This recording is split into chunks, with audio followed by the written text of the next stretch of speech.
Thank you, Chair. Ethiopia commends the Director General for his inclusive report on COVID-19 and highly appreciates the fundamental leadership role of WHO in coordinating the comprehensive global response to the COVID-19 pandemic, as well as supporting the national response efforts of member states.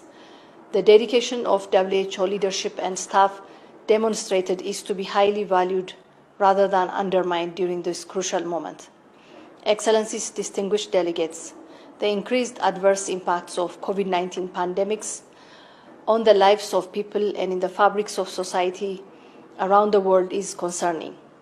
The virus is not only attacking the health of our people, but also devastating economies, social and cultural lives, and affecting our way of living at large.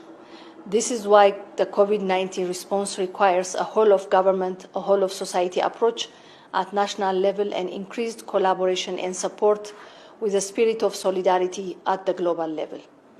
Ethiopia calls for universal, timely and equitable access to quality, essential, affordable and efficacious health technologies and products, including vaccines, diagnostics, therapeutics and protective equipment. We call for the removal of all kinds of legal, policy or technical barriers that impede access.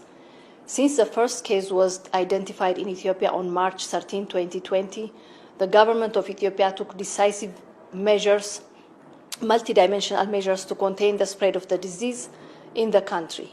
Ethiopia is also actively contributing to the continental response through ensuring timely distribution of test kits and protective equipment to the African countries in collaboration with WHO, Africa CDC, and our partners.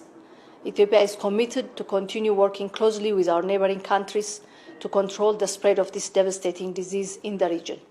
I would like to conclude by reiterating that the only way out of this unfortunate and dreadful situation is collaboration based on respect and solidarity. I would also like to emphasize the instrumentality of WHO's leadership in order to overcome the challenge and to recover quickly by adopting to the new norm of global health security and health diplomacy. Thank you.